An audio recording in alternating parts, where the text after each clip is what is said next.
Hi, Yomi Lover here. Just wanted to make some predictions about the movie Argylle going forward. Now, the movie's not out yet. It's only out in February 2nd, 2024. But as I'm speaking right now, our boy, Henry Cavill, is in Seoul, South Korea. And honestly, he's just doing a PR session there, promoting the film, going forward. But I wanted to make predictions about the film Argylle itself. Now, what intrigued me about this film is that the author L.A. Conway has a book that's out that goes along with the movie, that's out on Amazon, available for purchase, and it's honestly pretty good looking. I'm not sure if it's any good. Maybe the movie is schlock, maybe the book is schlock. Honestly, I don't know, but so far this is the synopsis. I'll read it out loud. A luxury train speeding towards Moscow with a date with destiny. A CIA plane downed in the jungles of the Golden Triangle. A Nazi horde entombed in the remote mountains of the southwest Poland. A missing treasure, the eighth wonder of the world, lost for 7 decades. One Russian's magnet's dream of restoring a nation to greatness has set in motion a chain of events which will take the world to the brink of chaos. Only Francis Coffey, CIA's most legendary spy master, can prevent it. But to do so, she needs someone special. Enter Argylle, a troubled agent with a tarnished past, who may just have the skills to take on one of the most powerful men in the world, if only he can save himself first. So right off the bat, we have some synopsis for what the novel is about, but this is supposed to be the novel in the film. The film itself is not based on anything in the novel. It has features from novel in there, but honestly, it's just a piece of fiction that exists within the movie. And L.A. Conway, the fictitious pseudonym that wrote this book, is featured as a main character in the movie. And apparently, in the commercials that I saw, she apparently can't get over the fact that Argylle lives, like, rent-free in her head, and does all these things that she sees Sam Rockwell's character doing, like, when he's fighting guys right in front of her, she imagines Argylle doing them instead. That's kind of interesting, is that she's so obsessed with her character that she just pictures him in real life doing these things.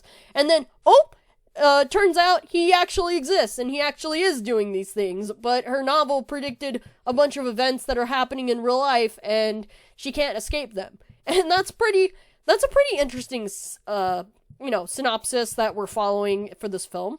But I don't know if it's enough to make people come and see the film and audiences to get glued in the seats and just to come, watch the movie based off of that. Only that.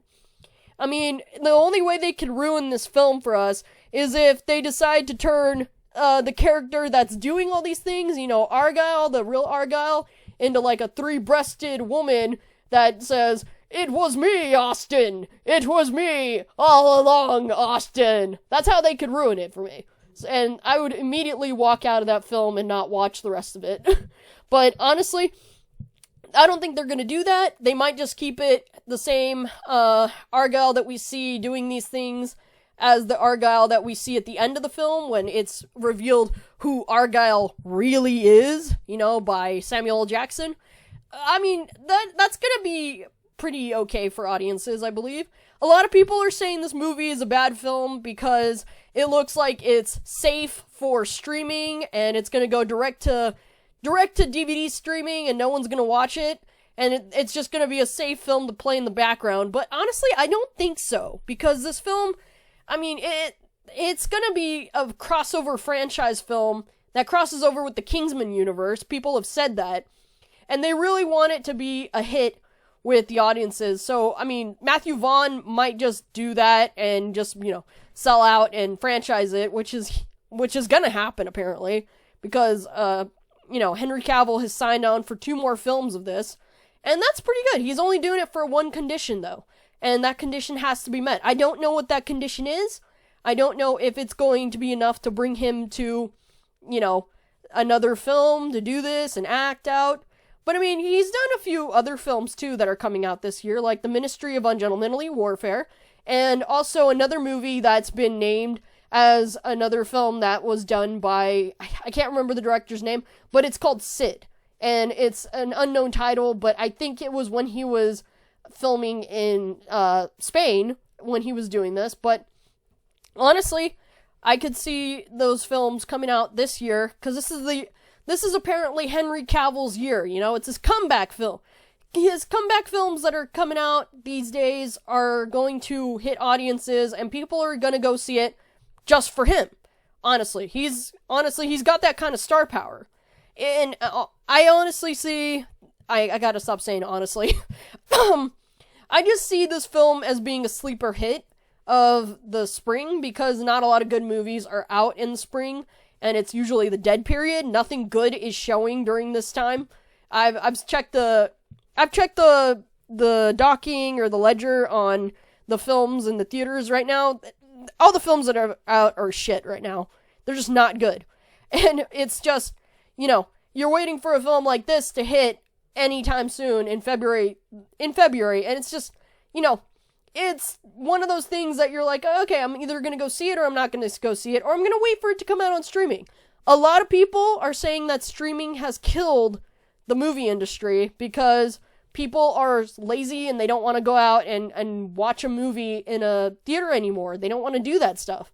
They just want to sit at home, relax, and eat whatever food's available in the fridge, and just, not have to worry about these things. But honestly, I like the movie service that we get in theaters like Harkins nowadays, and other places like the Regal theaters.